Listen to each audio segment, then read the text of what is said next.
Hello everyone and welcome to a new video. The whole table is shaking. Stand still. Are we good?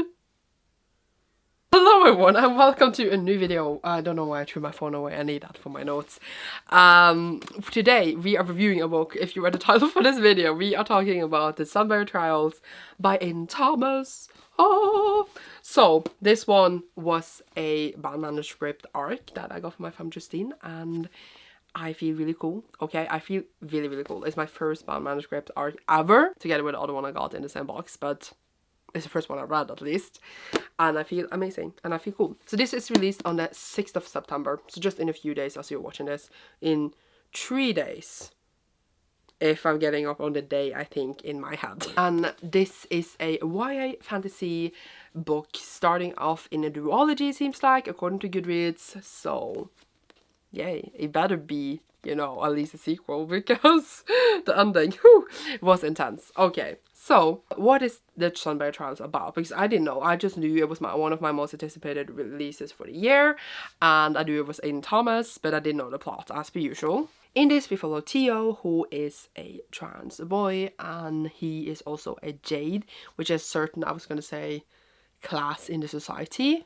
This is glaring, and it was very distracting. I'm gonna put it down here for a bit. We are now closing up on the Sunbearer Trials, which are hosted every 10 years in the society. So basically there's this ranking in the society where the top one needs to kill the bottom one, the one that loses the trials, because they need to be a sacrifice for the soul, and the soul is like what keeps the society alive, it's what like drives it, it is what like keeping the evil away, which are locked in as well.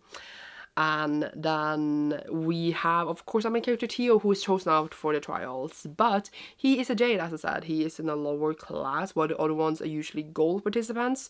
Gold participants do go to like academy, they train their whole life, they develop their abilities, because people seem to have different abilities. I don't think everyone in society does, but at least like our main character does have the ability, which is the wings, and then the other people have like more elemental abilities. They've been training their whole life to go into these trials, while of course our main character hasn't, because he's a jade, which means that they have a huge advantage, and he doesn't want to die.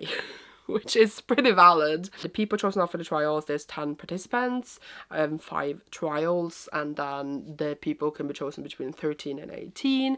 So it's kind of like, not Hunger Games, because they can die in the trials. That is the thing, actually. But it's not like they're supposed to kill each other.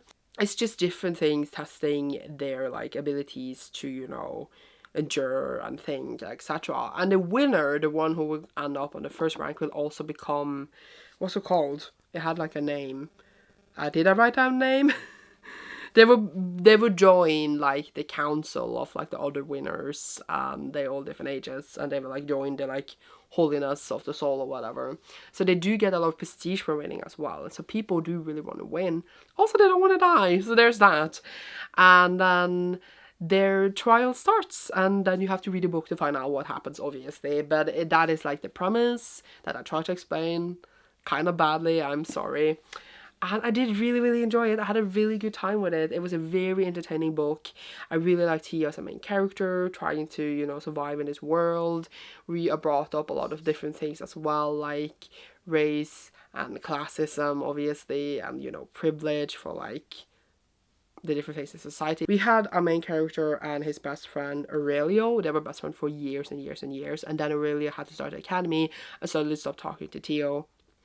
Have you really found out why? No, I also kind of ship them. Just saying, I kind of ship them. And Aurelio was just like grumpy dude, while we have Theo, who is just like, I wouldn't exactly call him a sunshine dude, but he's definitely more like chipper and likes to joke around a bit. And then we have Aurelio is like, can you take things seriously? Love the vibe, totally ship them. Why did you stop talking to him? Have we had that conversation? Did we have that conversation? I forgot. I read this after being sleep deprived, so who knows. But either way, we have like our main character's best friend Nia, who did go to academy. He just got like gold blood, or do they bleed gold? I don't remember. But they are at least like the gold class, and she is like super good friends with him, and they together are gonna try to survive these trials, and it's just a good time. Trials were fun. I think they were exciting. I was just like hype for them to know what they have to go through. I always think it's fun to see authors like make up these trials, like what can the challenge be. I think that is really fun as well. I do, however, think the world could have been more developed. That is like my negative about the book in general, is that I felt like I didn't get to immerse myself so much into the world. I feel like we didn't get explanation for a lot of things, like why did we have this sacrifice. I think it's like said maybe like more in the beginning for like an intro thing, in like what's it called, like when the letters go to the side, cursive, and like we did like get explained like why they're doing it. Like it says here, as long as the sun shines and the sun stays late, the traitor's gods cannot return. So I do get that. I do get why they were doing stuff, but it's just like I still feel like they didn't like talk about it much, like why things was happening, and like the roles of like why they're doing these trials for kids just to be sacrificed. I don't know, instead of, you know, sacrificing someone else. But that sounded really bad. No one should be sacrificed, but I just mean like, I'm surprised they just didn't like pick out some random people. But I think they had to be like worthy. They had to like, that's why we had to do these trials, and had to have like a certain ability. I don't even know. That's the impression I got. But yeah, there's something itchy about those ratings too. There was like rankings for every game, and I was just like, these seems itchy. Who was deciding this, really? I think we will find out. I think tables will be turned in the second book, because I was suspicious.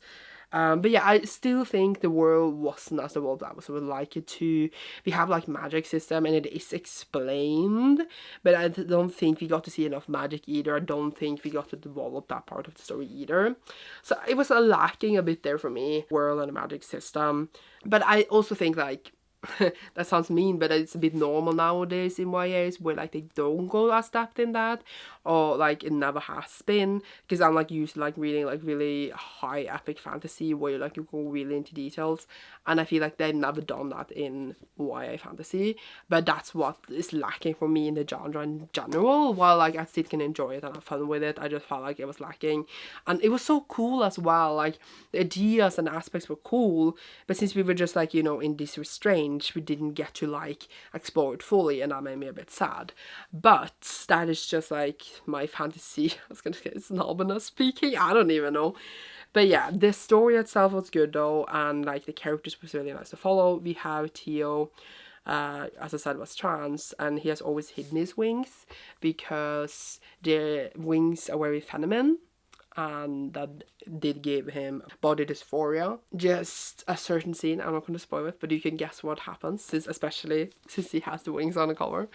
It was just so emotional, and I was just like, my boy. It really hit me, and I thought it was beautiful. So I just think like those aspects of the story, the characters that you start to care for, the interactions they have, and just like etc., those make all the story worth it. And I do think the book was in general very enjoyable. But yeah, there was also some other reveals about like, for example, Theo's family that came mid-book, and I was just like, ooh, are we going to talk more about this? And there are other things that happens in the end as well. That is totally crazy. The ending was, whew, that was a ride, and I would very much recommend this. I think it's really fun. YA fantasy, I was going to say serious. It's not like I read more in this one.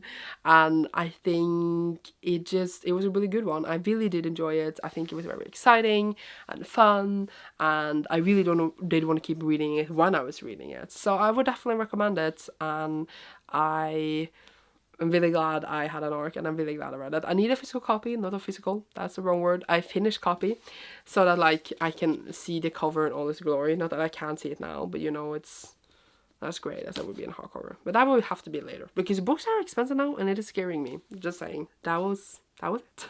I don't think I have more to say. I ended up giving it 4 out of 5 stars. It's not a 5-star role for me, but it's definitely like a really strong 4-star that I would definitely recommend. And I recommend you checking out if it sounded interesting to you. Okay, so I'm gonna go now. I think probably more thing I want to say, but I didn't get to say it because I have forgotten. Thank you so much for watching this. Leave a sun emoji down below if you enjoyed this. Thank you so much for watching. All my social media links are down below if you want to check and follow me out in different platforms, as well as my Patreon if you want to support my channel further. No pressure, of course. And goodbye.